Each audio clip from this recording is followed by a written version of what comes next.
ये आकाशवाणी रायपुर है। प्रादेशिक समाचार बुलेटिन के साथ मैं गोपा सान्याल।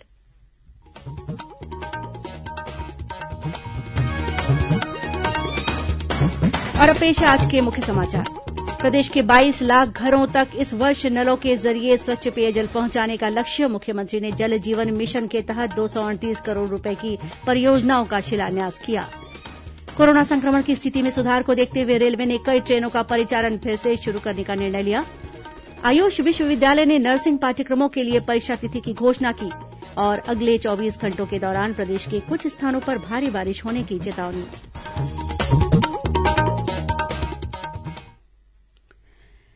श्रोताओं, देश भर में 18 वर्ष से अधिक आयु के सभी लोगों के लिए सरकारी केन्द्रों में निःशुल्क टीकाकरण अभियान चलाया जा रहा है। आपसे अपील है कि कोविड रोधी टीका जरूर लगवाएं। कोरोना महामारी के प्रति कोई भी लापरवाही न बरतें। जब तक आवश्यक न हो घर से बाहर न निकलें और इन आसान उपायों का पालन करें। मास्क लगाएं, 2 गज की सुरक्षित दूरी बनाए रखें, बार बार हाथ धोएं और चेहरा साफ रखें। लोगों को कोविड से संबंधी जानकारी देने और उनके मार्गदर्शन के लिए राष्ट्रीय हेल्पलाइन कार्यरत है। छत्तीसगढ़ के लिए हेल्पलाइन नंबर है 104 और 0781223591। साथ ही राष्ट्रीय हेल्पलाइन नंबर है 1075। और अब समाचार विस्तार से। मुख्यमंत्री भूपेश बघेल ने आज वीडियो कॉन्फ्रेंसिंग के जरिए जल जीवन मिशन के तहत 16 जिलों के लिए 238 करोड़ रुपए से अधिक की लागत वाली 658 परियोजनाओं का शिलान्यास किया। इस अवसर पर मुख्यमंत्री ने कहा कि वर्ष 2023 तक प्रदेश में इस मिशन का कार्य पूरा कर लिया जाएगा। वहीं इस वर्ष 22 लाख घरों तक नलों के जरिए स्वच्छ पेयजल पहुंचाने की व्यवस्था कर ली जाएगी। मुख्यमंत्री ने घरों से गंदे पानी की निकासी के लिए नाली और सोख्ता खड्डे बनाने के निर्देश दिए। साथ ही उन्होंने सतही और भूमिगत जल संरक्षण पर भी जोर दिया। इससे पहले मुख्यमंत्री ने कल वीडियो कॉन्फ्रेंसिंग के जरिए बस्तर, बीजापुर और सुकमा जिले में 642 करोड़ रुपए के विकास कार्यों का लोकार्पण और भूमिपूजन किया। इस मौके पर उन्होंने सामुदायिक खेती करने वाली महिला किसानों को सलाह दी कि वे लेमन ग्रास के साथ पिपरमिंट की भी फसल लें। कार्यक्रम के दौरान मुख्यमंत्री ने बस्तर पपीता प्रोजेक्ट का शुभारंभ किया। योजना के तहत दरभा विकासखंड के तीरथगढ़, मामड़पाल और मुंगा में 30 एकड़ रकबे में पपीते की उन्नत तकनीक पर आधारित सामुदायिक खेती की जाएगी। भारत ने अब तक 29 करोड़ 10 लाख से अधिक कोविड टीके लगाकर एक बड़ी उपलब्धि हासिल की है। केंद्रीय स्वास्थ्य मंत्रालय ने बताया कि पिछले 24 घंटे में 86,16,000 टीके लगाए गए, जो एक रिकॉर्ड है। इधर छत्तीसगढ़ में भी कोविड टीकाकरण अभियान जोर शोर से जारी है। कल प्रदेश में 91,000 से अधिक कोविड टीके लगाए गए। इनमें से लगभग 77,000 से अधिक लोगों को पहला टीका और 13,000 से अधिक लोगों को दूसरा टीका लगाया गया। रायगढ़ और रायपुर में 14,000 से अधिक टीके लगाए गए। राज्य में अब तक 77 लाख से अधिक लोगों का टीकाकरण हो चुका है। ग्रामीण क्षेत्रों में टीकाकरण को लेकर खासा उत्साह देखा जा रहा है। महासमुंद जिले में बागबाहरा विकासखंड के दाबबाली पंचायत के धामनतोरी गांव में 100% टीकाकरण हो चुका है। इस कार्य में विशेष योगदान के लिए जिला कलेक्टर डोमन सिंह ने गांव पहुंचकर यहां की सरपंच महेश्वरी पटेल का सम्मान किया। वहीं इसी जिले में कोविड टीकाकरण के लिए 153 केन्द्र बनाए गए हैं। टीके की लगातार आपूर्ति होने और लोगों के जागरूक होने के कारण अब टीकाकरण कार्य में तेजी आई है। उधर कोंडागांव जिले में आज से सघन कोविड टीकाकरण अभियान शुरू किया गया है। जिला कलेक्टर पुष्पेन्द्र कुमार मीणा ने बताया कि राज्य सरकार के निर्देश पर टीकाकरण केन्द्रों में 50% ऑनलाइन और 50% ऑन स्पॉट रजिस्ट्रेशन के माध्यम से टीके लगाए जाएंगे। इधर जांजगीर चांपा के जिला कलेक्टर जितेन्द्र कुमार शुक्ला ने कहा है कि कोरोना महामारी से बचाव का एकमात्र उपाय टीकाकरण है। उन्होंने कहा कि टीकाकरण अभियान सबसे अधिक प्राथमिकता का कार्य है। अधिकारियों की एक बैठक को संबोधित करते हुए श्री शुक्ला ने यह सुनिश्चित करने के निर्देश दिए कि जिले के सभी पात्र हितग्राहियों का समय पर टीकाकरण किया जाए। प्रदेश में कोरोना संक्रमण की दर लगातार घट रही है। राज्य में संक्रमण दर 1.2% रह गई है। कल प्रदेश में 39,000 से अधिक नमूनों की जांच की गई, जिनमें 496 नए मरीज मिले, जबकि 1100 से अधिक मरीज स्वस्थ हुए। कोरोना संक्रमण से कल 8 लोगों की मृत्यु हुई। राजनांदगांव जिले के शहरी क्षेत्रों के बाद अब ग्रामीण क्षेत्रों में भी कोरोना के मामलों में उल्लेखनीय गिरावट दर्ज की गई है। कल जिले के 6 ब्लॉकों में कोरोना का एक भी नया मरीज नहीं मिला। इस दौरान 6 नए मामलों की पुष्टि हुई। जिले में कल कोरोना संक्रमण से एक भी मौत नहीं हुई। जिले में संक्रमण से स्वस्थ होने की दर 98% से अधिक हो गई है। कोरोना संक्रमण की स्थिति में सुधार को देखते हुए रेलवे ने कई ट्रेनों का परिचालन फिर से शुरू करने का निर्णय लिया है। दक्षिण पूर्व मध्य रेलवे द्वारा यात्रियों की सुविधा को ध्यान में रखते हुए रायपुर से कोरबा के बीच हफ्ते में 4 दिन स्पेशल ट्रेन चलाई जाएगी। यह यात्री गाड़ी रायपुर से हर बुधवार, गुरुवार, शुक्रवार और शनिवार को चलेगी। वहीं कोरबा से प्रति गुरुवार, शुक्रवार, शनिवार और रविवार को चलाई जाएगी। इन ट्रेनों का परिचालन 5 और 6 जुलाई से शुरू होगा। इधर 3 जुलाई से Bilaspur Rewa express special train का परिचालन शुरू किया जा रहा है। वहीं गेबरा इतवारी एक्सप्रेस का पैसेंजर स्पेशल और इतवारी बिलासपुर स्पेशल ट्रेन का परिचालन भी शुरू कर दिया गया है। दक्षिण पूर्व मध्य रेलवे के मुख्य जनसंपर्क अधिकारी साकेत रंजन ने ये जानकारी दी है। इस बीच रेल प्रशासन ने रथ यात्रा उत्सव के मद्देनजर दक्षिण पूर्व मध्य रेलवे क्षेत्र से होकर गुजरने वाली 12 जोड़ी ट्रेनों को खुर्दा रोड रेलवे स्टेशन तक ही चलाने का निर्णय लिया है।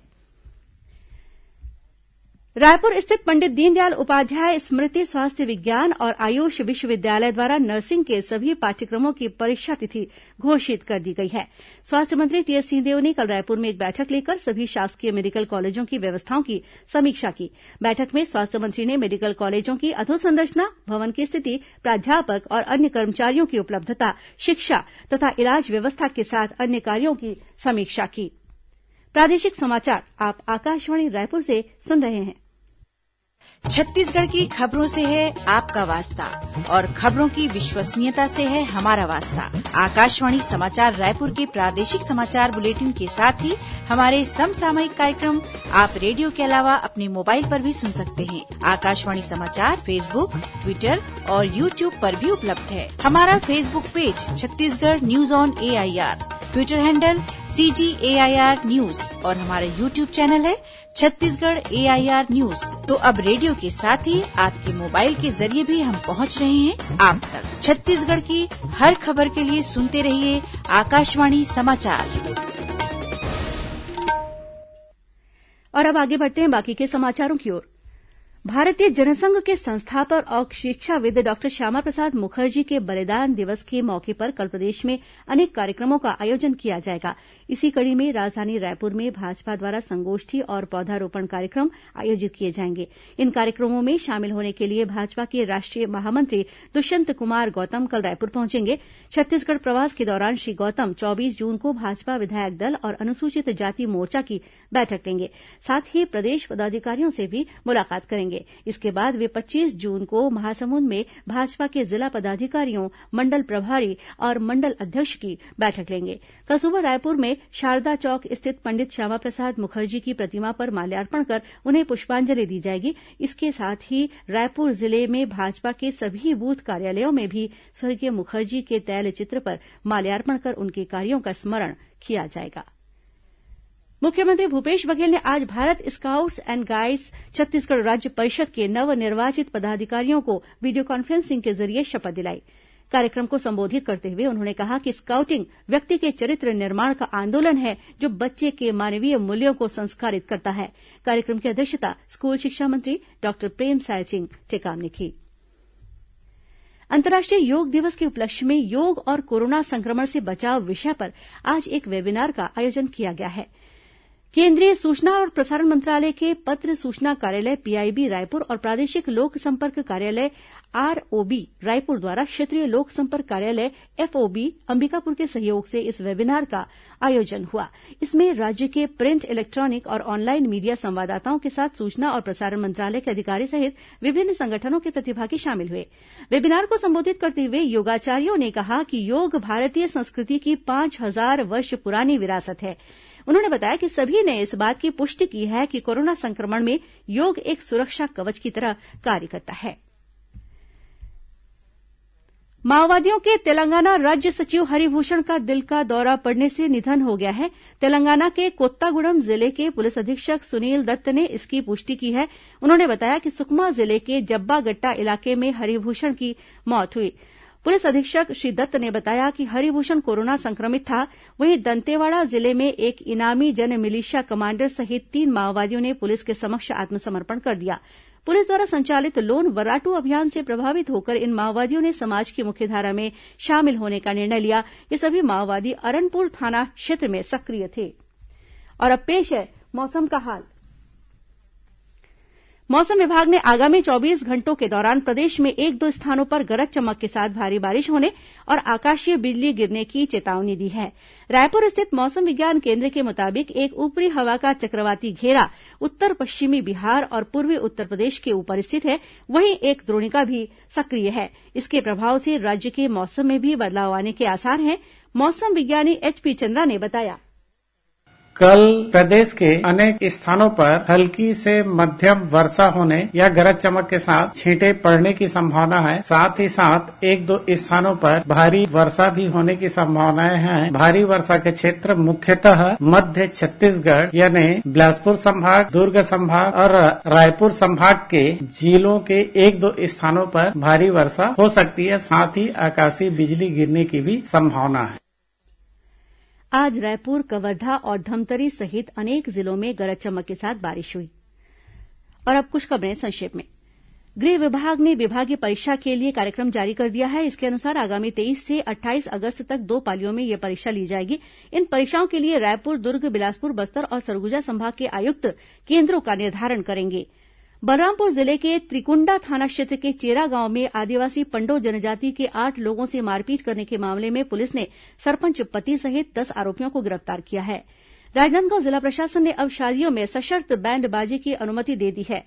रायगढ़ जिले के धरमजयगढ़ वन मंडल स्थित छाल क्षेत्र के बनहर गांव में बिजली का करंट लगने से एक हाथी की मौत हो गई है। वनकर्मी मौके पर पहुंचकर मामले की जांच कर रहे हैं। जांजगीर चांपा जिले की बाराद्वार पुलिस ने 20 टन सरिया से भरे ट्रक की चोरी के मामले में 4 आरोपियों को गिरफ्तार किया। और राजधानी रायपुर में एक बड़े स्टील कारोबारी के यहां आयकर विभाग की टीम ने छापेमारी की कार्रवाई की। इस व्यापारी के देवेंद्र नगर सहित 5 अन्य ठिकानों पर कार्रवाई की दस्तावेजों की जांच की जा रही है। और अब अंत में मुख्य समाचार एक बार फिर। प्रदेश के 22 लाख घरों तक इस वर्ष नलों के जरिए स्वच्छ पेयजल पहुंचाने का लक्ष्य। मुख्यमंत्री ने जल जीवन मिशन के तहत 238 करोड़ रुपए की परियोजनाओं का शिलान्यास किया। कोरोना संक्रमण की स्थिति में सुधार को देखते हुए रेलवे ने कई ट्रेनों का परिचालन फिर से शुरू करने का निर्णय लिया। आयुष विश्वविद्यालय ने नर्सिंग पाठ्यक्रमों के लिए परीक्षा तिथि की घोषणा की। और अगले 24 घंटों के दौरान प्रदेश के कुछ स्थानों पर भारी बारिश होने की चेतावनी। और इसी के साथ प्रादेशिक समाचार बुलेटिन यही समाप्त हुआ। नमस्कार।